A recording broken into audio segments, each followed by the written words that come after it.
C'était un match très frustrant. Je crois que les deux équipes avaient un grand engagement. Cholet, comme toute équipe qui n'a plus grande pression, en fait. Ils étaient parfois dans les tirs, surtout Jambi parfois, des tirs improbables dans l'euphorie un petit peu. Je trouve qu'on a limité ça quand même. Mais en troisième quart-temps, c'était très frustrant. 3 points à la fin des mi-temps, des cartons qui leur relancent à plus 5. On sait des tirs extraordinaires, contestés un maximum concernant ça. Donc ils méritent leur victoire. Il y a certaines situations où je trouve que on était juste là, on est passé quand même à plus de quelques minutes de fin de match et on perd quelques ballons où c'est vraiment nous. Livio, il part en dribble, il perd la balle, ça repart en contre-attaque. Trent en relance, en rebond, je sais pas ce qui s'est passé, moi je crois qu'il y avait un contact. Et ça, voilà, si on arrive à bien gérer ça, on repasse, soit égalisant, soit on repasse devant, et puis du coup, on se match incontesté. Ces choses-là, c'était déterminant, parce qu'on perd le match de 2 points.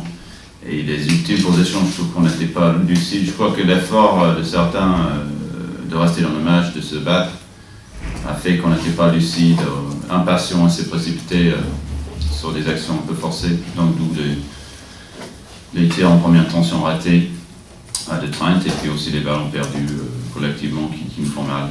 Les lancers francs, qu'est-ce que vous voulez, on est un des plus forts du championnat au lancers francs et là on rate beaucoup à la fin du match qui nous coûte cher. C'était jouable, on aurait pu le gagner avec un peu plus de sang-froid.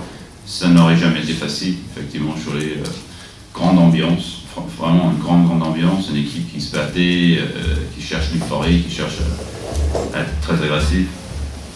Et voilà, c'est très frustrant parce que c'était pas assez près malgré tout cela. Et maintenant, il faut aller chercher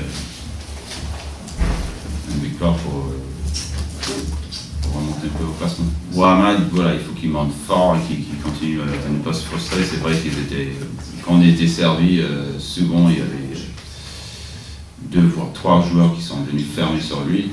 Donc voilà, il fallait ressortir le ballon. Parfois, on a mis des tirs. D'autres fois, il y a un petit passe de plus qu'on n'arrive pas à faire pour avoir un panier tout cuit. Donc, je ne vais pas lui reprocher quelque chose. Il a vraiment lutté vraiment fort en défense. Il a fait un gros travail.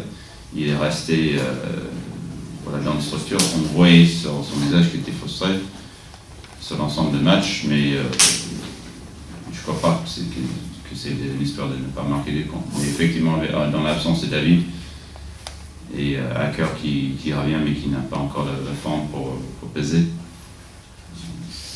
Il faut qu'on trouve les cadres et que les cadres en tout cas soient un plus grand rendement. Donc je ne mets pas ça sur Ahmad, mais on a besoin effectivement de le trouver un peu plus. Oui, ça se voyait qu'il passe sa forme, les jambes, toutes ses finitions, il était un peu forcé et court. Il a pu mettre un petit lèvre, mais sur le reste, je sentais bien qu'il n'était pas réglé, c'est pas un joueur qui est en forme physique là actuellement. Et il a besoin de ça pour finir, pour changer de direction et rester lucide. Au début, il faisait des bons choix, il n'était pas fatigué, des belles passes. Mais à partir d'un moment, je crois qu'il voyait rouge et il commençait à balbutier. Vu que Lighty était dans un très grand match, on a beaucoup insisté sur lui. Mais je suis content en tout cas qu'il était présent, qu'il a pu jouer, et puis j'espère que pour la suite, il va revenir à son plus haut niveau. Après, c'est vrai que sans lui à son plus haut niveau, sans David Anderson qui pesait beaucoup ces derniers temps, on est un peu moins bien en attaque. Mais bon, les vieux ont fait un bon match. Comme je dis, David Lighty a assumé son rôle de cadre. On va se reposer. S'il y en a qui ont besoin, on a du temps pour remettre des choses en place. Mais c'est vrai que de jouer une fois par semaine, il faut voir le fait que derrière ça enchaîne. On va jouer 4 matchs et si on se qualifie pour les playoffs, c'est des matchs beaucoup plus rapprochés. Donc c'est la dernière fois qu'on peut vraiment travailler, vraiment souffler, se reposer, puis attaquer la fin de saison. Donc, voilà, on ne va pas s'inquiéter d'avoir un peu de temps pour travailler.